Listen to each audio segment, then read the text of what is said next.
Okay, so first of all, I need to say that the gay and lesbian community is an attractive niche for some destinations and maybe not others, right? So it just sort of depends. I think the reality is that everyone has a limited budget. Nobody has an unlimited budget to market. So when most tourism office outreach they usually do some general outreaches, and maybe they'll pick one or two niche markets that make sense to them. I think for some destinations, the gay and lesbian market makes a lot of sense. For other destinations, they might not make as much sense. Not because you're not gay friendly, but because your budget can only go so far. Maybe there are other destinations that are more important. And that's absolutely fine. But for those cities and those countries where the gay and lesbian market makes a lot of sense, what attracts them is that, first of all, the research would show is that as a community, we over-index with travel. So we have a tendency to travel a lot more than the general population. The second thing is that we over-index as dual income, no kids. So it's a lot of male-male couples or female-female couples with no children. And either gay or straight, if you don't have children, you have more disposable income. And disposable income tends to be spent on things like travel. And also the studies will show, and this has been proven out in many destinations, is that when gay and lesbians go to a city, we tend to spend a little bit more than our mainstream counterparts, but not on everything. We tend to spend a little bit more on things like hotels, on shopping, on restaurants, but there are certain things we don't spend. We actually spend less on. We spend less on gambling, for instance. We under-index on certain things. So I think it just depends. I mean, when I look at the Caribbean islands as a whole, I think some destinations probably should be going after the LGBT market. Other destinations might need to consider, is this a market that falls into your top three niches or not? And that doesn't mean that you're an LGBT unfriendly place. It just means that your budget is limited and you need to, go after what they call sometimes the low-hanging fruit, the customers that are most easy to get. You obviously would be familiar with Curacao, which outreaches quite a bit to the LGBT community, doesn't it? It does. And Curacao has a very good reputation within the LGBT community, and because of that, it gets a good business from LGBTs.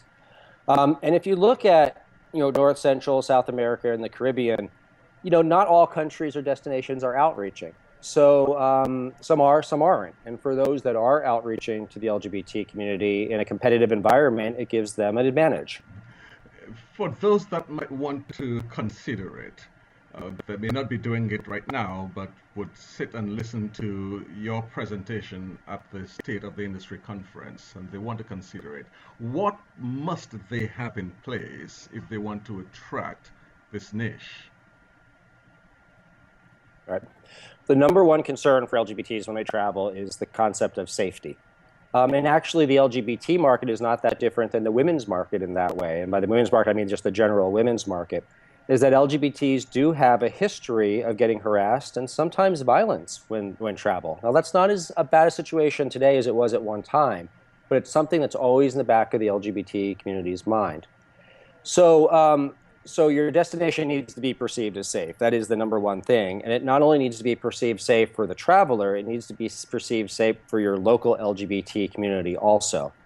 Because if travelers hear like there's a gay bashing on an island or there's violence against the local LGBT community on an island, that tells the traveler that's probably not safe for me either. So safety is two places. It has to be safe for the local LGBTs. It has to be safe for the tourist also. And because LGBTs have this history of harassment, sometimes physical harassment, safety is our number one priority. And some places are perceived safe, some are not. And if your destination is not perceived safe, it's going to take some work to change your reputation. How lucrative a market is it? It can be very lucrative. In the United States, about 5% of 5% of the population is part of the LGBT community. So that's 1 in 20 people. So that's relatively small. But we over-index as far as travel. So some destinations right now are calculating about 1 in 10 travelers are part of the LGBT community coming into their destination. So it's not going to be your major market, but it is significant for some destinations who have a history of serving the LGBT community. So it's important that it's important that it can be a really important economic boom for certain places. And some destinations really recognize that, and they really go after the market. You said you've been working with a lot of the tourism bureaus, reaching out to the community. How do you work with them? Well, I think the first thing that we do is do a little bit of research. So we want to get a little bit of idea of who is the LGBT person already coming to a specific destination and who are the LGBTs that are not going to the destination and why. So we'll in our research, we'll find a group of LGBTs or gays and lesbians that are going to the destination, and we'll try to really find out what they like about it. Because one thing that we've really found in our research is that what the LGBT community likes about a place is not always the same thing as the general population traveler. So if we can learn what the current customers like about the destination, we can really emphasize that in our marketing and advertising. And then on the other side, we want to find out who's not coming to an island, where they're going, why they're going to the competition, and what are maybe the negative perceptions that maybe we can influence then through advertising. What do you intend to share when you come to the CTO conference? Well, what I really want to emphasize is some of the statistics around the LGBT community and why it is a lucrative market, and try to get people to understand a little bit better reasons why there's over 100 tourism bureaus that are actively outreaching to the LGBT community today. I want to break some of the myths. I mean, I think for a lot of people, there's a lot of myths of what the LGBT or gay male traveler is like, and it's really mostly just myths. Gays and lesbians are just like anyone else out there. We're traveling to a place because we want to have comfort, we want to have fun, we have a good time, we want to get away from work and our regular life.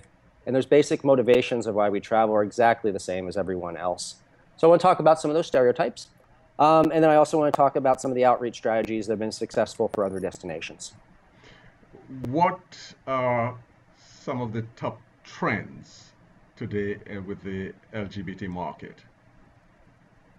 Some of the top trends, I mean, if you look at what we like and don't like, some of the recent research shows that we're really, and this is really important for Caribbean islands, is that we like warm weather destinations, we like beach destinations. And when you ask those kind of questions, they're always number 1 and 2, right? So some of the big trends is that we have a tendency, just like everyone else, that we need to get out of wherever we live. If we live in the Northeast, in Boston or New York or Chicago or even San Francisco, which is very cold, in the wintertime, we do take these winter vacations, and they're very, very important to us. One of the other trends is that we like to travel during shoulder season. So we have a tendency not to travel during the off season, but we also have a tendency not to travel during the high season.